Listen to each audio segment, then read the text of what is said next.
Welcome to Donmar TV News Channel, mga nagbabagang balita sa buwan ng Setyembre. Etong si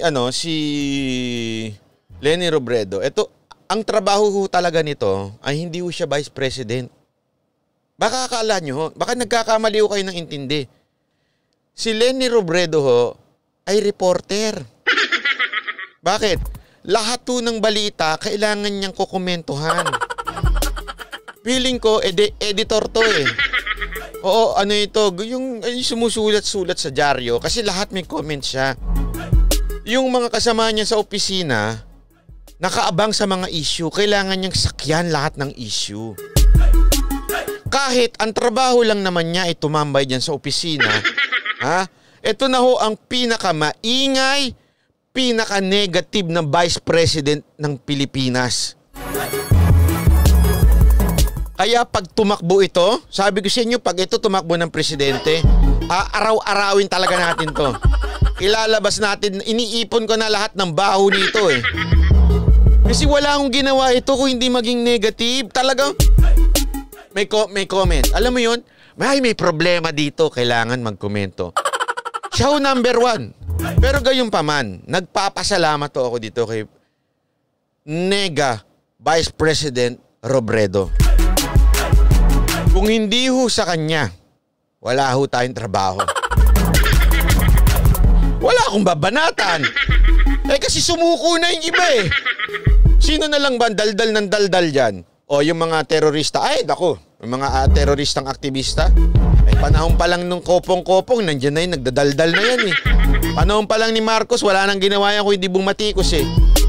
Nakita ka ba ng mga aktivistang sinabi nila, oy, okay to? Wala. Talagang yan na hong, nabubuhay na silang kararali, nabubuhay na silang magreklamo sa buhay. Sino pa? Yung mga artista, wala, suko na. Pero kung gusto ko ng balita, punta ka lang dyan sa page ni Leni Robredo. Lahat, kikokomentuhan yan. Kahit siguro yung maliliit na balita, kukomentuhan. Sasali siya. Yung kunwari, na-snatchan! May balitang na-snatchan, magkokomento yan kinabukasan. Hindi pa naaayos ang kriminalidad sa Pilipinas. Dapat inuuna ang pandemic.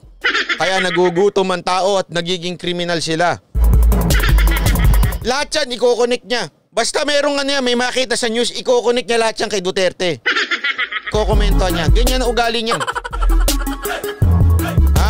Ang laging intro, yung sa akin, gusto ko siyang interviewin talaga one time. Ma'am, ano masasabi niyo dito? Yung sa akin, ay ma'am, sa inyo na lang yan. Huwag niyo na sabihin sa amin. Babararin ko talaga yan. Kaya asahan nyo. Pag ito, kung sakasakali lang naman Wag naman, knock on wood. May pag-ganong-ganon pa. Hindi ako naniniwala dyan sa knock on wood mo yun. Ano ka nalaman ng kahoy? Sa buhay mo, no? Anyway. Ito kasi si Leni Robredo, pag ito nanalong presidente, kung sakasakali lang naman, kung sakasakali, gawin na naman nila smart magic nila. Kung sakali lang, ay sabi ko sa inyo, araw-araw ko komento, ay babanatan ko to araw-araw, magrereklamo ako sa kanya araw-araw. Sasarap ang buhay ko. Bakit? Lahat babanatan ko sa gobyerno niya, as in. Ibabalik ko sa kanya yung binibigay niya. Banatan natin araw-araw to. Pag naging presidente ito, wag naman, please naman Lord, please. Parang maawa ka naman sa bansang Pilipinas. Pag ito naging presidente, sabi ko sa inyo, lahat ireklamo natin. Lilista ko lahat ng departamento. Lahat, sisilipin ko lahat. As in, irereklamo ko lahat. Lahat gagawin ko ng issue. Kung ano yung ginagawa niya ngayon sa Pangulo, ibibigay ko sa kanya yan. Araw-arawin ko talaga yan. Magpapatrending tayo. Araw-araw akong gagawa ng video. Hindi ako maubusan ng topic. Kaya nga sabi nung iba di ba sasabi nila, lalo na sa Twitter sabi nila sa akin, hanggang 2022 ka na lang. Sabi na sa akin, saan ka na pupulutin pagkatapos ng 2022? Sabi ko, ang tanga din ito mga ito. Ang tanga din talaga. Hindi naman ako opisyal ng gobyerno. Ako, commentator lang ako, banatero tayo. Eh kung nanalo yan, aba, mas masarap. Sa totoo lang ha, ang daming balita. Bakit? Ang dami kong babanatan dyan. Araw-arawin ko lahat ng sekretary niya. Lahat ng mga tauhan niya, lahat ng opisyal niya, araw-arawin ko yan. Ang dami kong laman, ang dami kong news. Hindi lang nila alam, mas mapapabuti nga yung buhay ko eh. Bakit? Eh ngayon, anong ginagawa ko? Ang ganda ng ginagawa ng gobyerno. Yung iba natatahimik na, hindi na sila bumabanat. Oh. So nag-aabang ako ng sino bang babanat ditong mga oposisyon, tsaka ako babanatan. Ha? Yung mga kasinungalingan nila. Nag-aabang lang ako sa banat ng oposisyon. Oh. Eh pag naging presidente yan, aba, hindi na ako mag-aabang. Babanatan ko na lahat ng gagawin yan. Di ba ho? Bakit? Eh sigurado akong palpak yan. Ay nako. Papakita ko kung bakit palpak ha. Sigurado ako lahat ng gagawin niya ang palpak. Pakita ko sa inyo. Ito usapan nila ha. Oh. Ayan. Oh. Sabi niya, given yung positivity rate, tingin ko kailangan pa natin increase yung testing. Hindi na sapat ang 30,000. Kasi yun ang goal natin is less than 5% because that's WHO standard. Sabi ni Spock Soroke, of course, nothing will be enough for someone na hindi nakakita ng kahit na anong mabuti sa pamahalaan. Boom! Sabi ko nga, boom! Boom! Boom, kunana! Correct! Wala ka naman talaga. Yan yung mga gusto kong opisyal. Dire-diretso. Talagang pag mali. Isa pa. Boom! Boom! Boom! Ha? Talagang diretso niya sinabi niya. Eh wala ka naman talaga makikitang maganda dyan. Wala naman nakikita yan eh. Pero sa ngayon, pinakamataas na po ang testing natin sa Southeast Asia. Mas pataas pa po kaysa sa South Korea at Japan. Yan yung mga kasinungalingan na hindi ho sinasabi ng mainstream media. Sasabihin lang nila, kasi ganito main media para hindi halatang bias sila. I-report lang nila yung sinasabi ng oposisyon. Pauulit-ulitin nila yun. May follow-up yan, may ulit-ulit yan. Tapos, pag binara sila, hindi na uulit-ulitin. At aside from hindi ulit-ulitin, syempre ang pumasok sa utak ng tao, ay oo nga, mababa ang testing ng Pilipinas. Hindi na sapat ang 30,000. Oh, di ba? Pero in reality, tayo ang pinakamataas sa Southeast Asia. Alam nyo ba milyon na ang natetesting sa atin? Hindi kasi sila updated. Ano pa? Mas mataas pa tayo sa Japan at saka sa... Isipin nyo ha, mga mayayamang bansa yan, pero mas mataas tayo sa kanila. Mas improving tayo. Sa Japan nga, 1 week para lumabas ang test. Sa akin, kinabukasan, lumabas kagad ang test. Natutulog pa ako, inistorbo na ako ni Mocha. Sinabi niya, oy, gumising ka! Dadaling ka na namin sa ospital. Sabi ko, bakit? In-email na yung resulta. Kagabi lang ako nag-swab may resulta kagad sa umaga. Ganun kabilis sa atin. Siyempre, hindi ba balita ng yan? Ganito kasi yan. Sa Pilipinas, sasabihin, hindi, minsan umabot ng 3 days. Pag umabot ka na ng mga 3 days, 4 days, more or more, negative ka na nun. More or more. Pag positive ka agad kasi ini-email ka agad o kaya tinetext ka agad ng DOH, ganun kabilis yan. Eh syempre, wala. Wala sa balita yan. Ako na-experience ko mismo Kaya hindi ko pwedeng sabihin sinungaling yun. Ako mismo na-experience ko na ganun kabilis. Ay nako. Almost 3 million na natest sa Pinas. Always akong nagbabasa sa page ng DOH. Yun na nga Tapos, eto ang ikukunin pa nilang panig, yung walang kakwenta-kwenta, paano kung naging pangulo ito?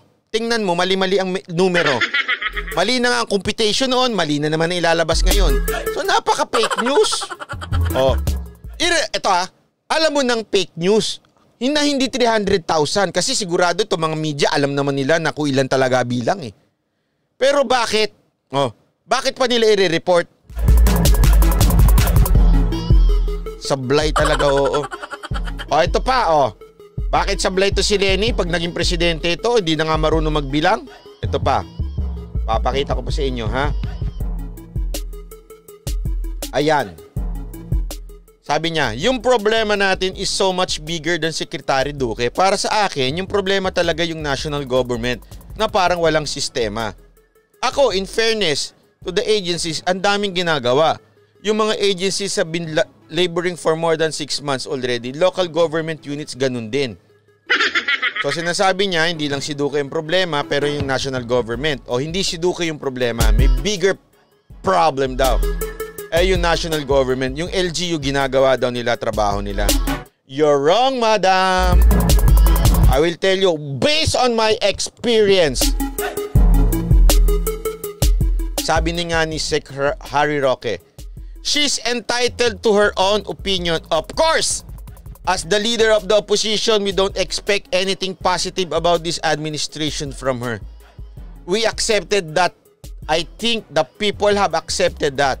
She can say all the negative things on the administration, but the people still support the president. Correct. Boom, kunana. Boom, kunana. Ha? Alam niyo kung bakit? Sabi niya wala daw problema sa LGU. Kalokohan niya. Sample. Alam niyo ba yung sinasabi ng DOH na nalilate ang bigay ng mga LGUs ng data kaya minsan biglang, oy, bakit biglang ang taas ng bilang ng gumaling? Oy, bakit ang bilang ng taas? Alam niyo kung bakit? Ako mismo na experience ko. Ganito ang kwento. August 6, diyan ako nagsimulang may sakit. August 16, pagaling na ako actually niyan. Okay, August 16, diyan ko nalaman na may COVID ako. 17 pinasok na ako. Hindi, mali. 16 ako nag-test, 17 ko nalaman, 17 pinasok ako ng ospital. Okay? Bago magtapos ang September, I think August 26, lumabas ako ng hospital. Okay? Sabihin, binigyan na ako ng medical clearance ng PGH. O magaling ka na. Kasi more than 14 days ka ng walang nararamdaman. Kasi ganun yun, hindi na uli itetest yun. At saka nagsimula ka ng sakit August 6. O sabihin na natin nagkamali ka August 10. Siguro naman by 26 magaling ka na noon. More than 20 days na yun. 10 plus 10 din. O tama. Tama. More than 16 days na yun. Sorry. So 26 nakalabas ka na. Siguradong magaling ka na. May medical certificate ka na. Okay, so nandito na ako. Bumabalita na sa ako. Nagla-live na ako. Araw-araw.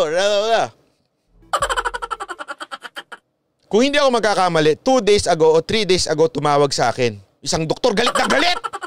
Mainit ang ulo niya. Sabi niya sa akin, tinatawagan nun namin kayo, hindi ko kayo sumasagot. Paano namin kayo i-clear? Tumawag, doktor? Sabi ko, ano i-clear? Di ba may COVID kayo? Paano namin kayo i-clear dito? Sabi ko, anong paano i-clear? Meron na ako medical certificate sa PGH. Sabi ko, matagal na akong clear. Ito yun, last lang to, siguro hindi ho bababa sa September 10 pataas. 2 days to 3 days ago, tumawag sa akin. Ganun ho ba? Kasi dito sa City of Dito kasi sa ako sa City Hall ako, doktor ako sa City Hall ng ganito. Sa amin positive pa rin kayo eh. Abay, kasalanan nyo na yan. Bakit ako malalaman kung negative na gumaling na ako? So sa madaling salita sa madaling salita, okay? Wala ko silang kaalam-alam. Aba, wala naman din sa protocol na kailangan ako mag-report sa kanila. Dapat chinecheck nila yan noon pa. Ang hinala ko, siguro na i-report ako. Kasi yung DOH malalaman nila kung saan ka nakatira siyempre pagka nalaman niya na positive ka. Tapos sasabihin nila doon sa city, ito, nag-positive ito, may address sa city. Tapos, hindi bibilangin nila yon. Bibilangin nila from the time na nag-positive ka, 14 days. Mali. Tama, 14 days. Pag bilang nila, they should call you. Tapos, aalamin nila, sir, kamusta na po ba kayo? May nararamdaman pa po ba kayo? Kasi 14 days na ho pagkatapos na i-report kayo ng DOH sa amin. Dapat ganun. Tapos pag sinabi nila yon, katulad ng ginawa nilang tawag sa akin at sinabi kong wala na ho akong sakit, wala na akong nararamdaman, tumatakbo na ako ng 1 oras, ha? O hindi na ho ako hinihika, nagsisigaw na ako sa Bakang Banat Live, ha? Ibig sabihin, okay, so clear na ako sa LGU dapat. Pero inaabot pa ho ng mahigit na more than 10 to 15 days bago nila ako tinawagan. So ano ibig kong sabihin? There's something wrong with the LGUs. Mabagal silang gumalaw. Kasi dapat kung in-inform na kayo, kasi from the time ini-inform ka agad ng DOH yun eh. Kaya nga ako tinext ka agad ng DOH kinabukasan eh, na may COVID ako eh. Kasi napakahalaga ng oras eh. Yung minamanmanan yung oras ng tagal mo eh. Gaano ka ba katagal na may COVID na? Asan ka? So dapat malaman nila yon. So from there, nag-check-in kagad ako, di ba? So dapat yung bilang mo, tama na yan. Hindi ho alam ng LGU. Ano to? Responsibilidad kong pumunta ng LGU? Oy, wala na akong COVID. Bangay na pa kayo. Hindi ho. So meron talaga hong problema. Tapos sasabihin nito ni Leni Robredo, kasalanan ng national government.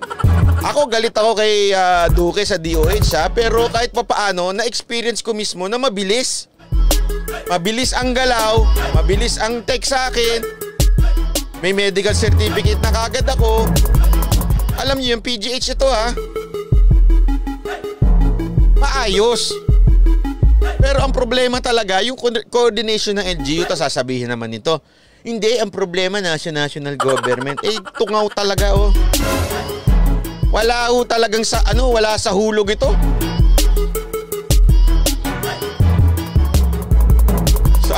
Sinabi sa akin ha, may sakit at ano din ako eh. Ito ha, wala akong biro ito ha.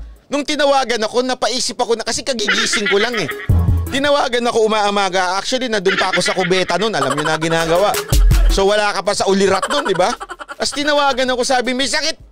Sir, may COVID pa kayo, no? Wag ito, nararamdaman pa kayo kasi sabi ko, sandali, magaling na ako eh. Tumatakbo na ako. Ano, may sakit pa rin ako. Paano nangyari yon? Ay nako.